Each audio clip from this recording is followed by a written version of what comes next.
Equity में long term के लिए वेल्थ बनाने का पोटेंशियल है। हालांकि किसी को high ups and down survive करने पड़ सकते हैं, जो रिटर्न्स कमाने के लिए मार्केट के साथ आते हैं। दूसरी ओर डेट आमतौर पर लो अप्स एंड डाउन्स के साथ कुछ हद तक प्रिडिक्टेबल होता है। इस प्रकार डेट के साथ आप मॉडरेट रिटर्न्स पा सकते हैं। अच्छे लाभ और कम अस्थिरता की पॉसिबिलिटीज के लिए आपके पोर्टफोलियो में इक्विटी और डेट मिक्स होना महत्वपूर्ण है। लेकिन इक्विटी और डेट का सही बैलेंस क्या है? शुक्र है dynamic asset allocation funds in exact questions को एड्रेस करते हैं।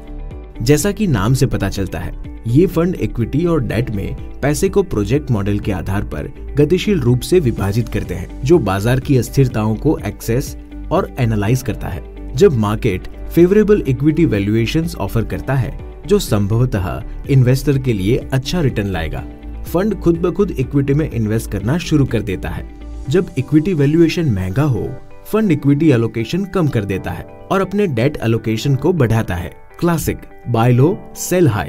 डायनामिक एसेट एलोकेशन फंड्स के एलोकेशन फंडामेंटल वैल्यूएशन इंडिकेटर्स पर आधारित होते हैं, जैसे कि price to earning ratio, price to book आदि, और टेक्निकल इंडिकेटर्स जैसे कि हिस्टोरिकल मूविंग एवरेजेस।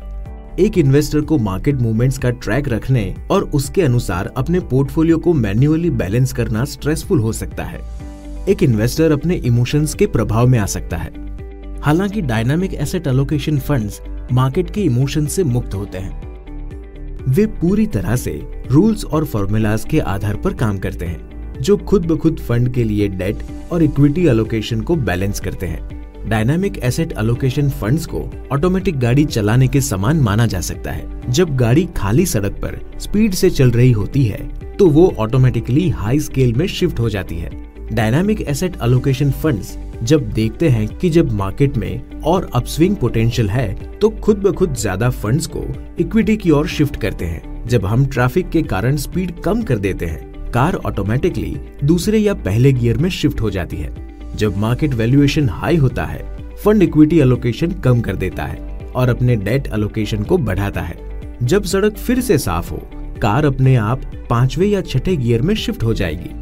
जब मार्केट वैल्यूएशंस फिर से फेवरेबल होते हैं, फंड ऑटोमेटिकली इक्विटी में ज्यादा इन्वेस्ट करना शुरू कर देते हैं। इन फंड्स में इक्विटी और डेट के बीच एलोकेशन ब्रॉडर मार्केट के वैल्यूएशन पर डिपेंड करता है। डायनामिक एसेट एलोकेशन फंड्स का ये constant rebalance border stock market की तुलना में वॉलेटिलिटी को कम करने का उद्देश्य रखता है। अंततः इससे इन्वेस्टर को लोअर अप्स एंड डाउन्स का बेटर एक्सपीरियंस मिलता है। इन्वेस्टर मार्केट कंडीशंस की चिंता किए बिना कभी भी डायनामिक एसेट एलोकेशन फंड्स में इन्वेस्ट कर सकता है।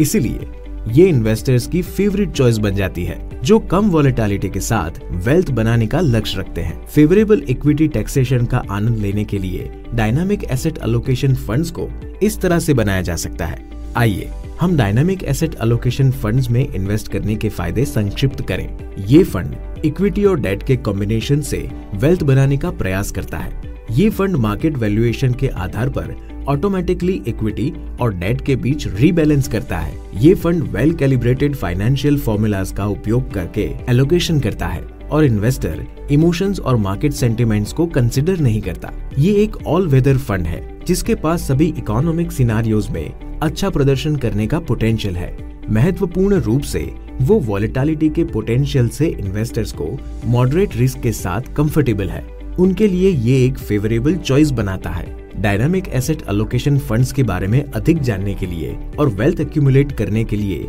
आपकी इन्वेस्टमेंट जर्नी में कैसे मदद कर सकते हैं, इसके बारे में अपने म्यूचुअल फंड डिस्ट्रीब्यूटर से संपर्क करें।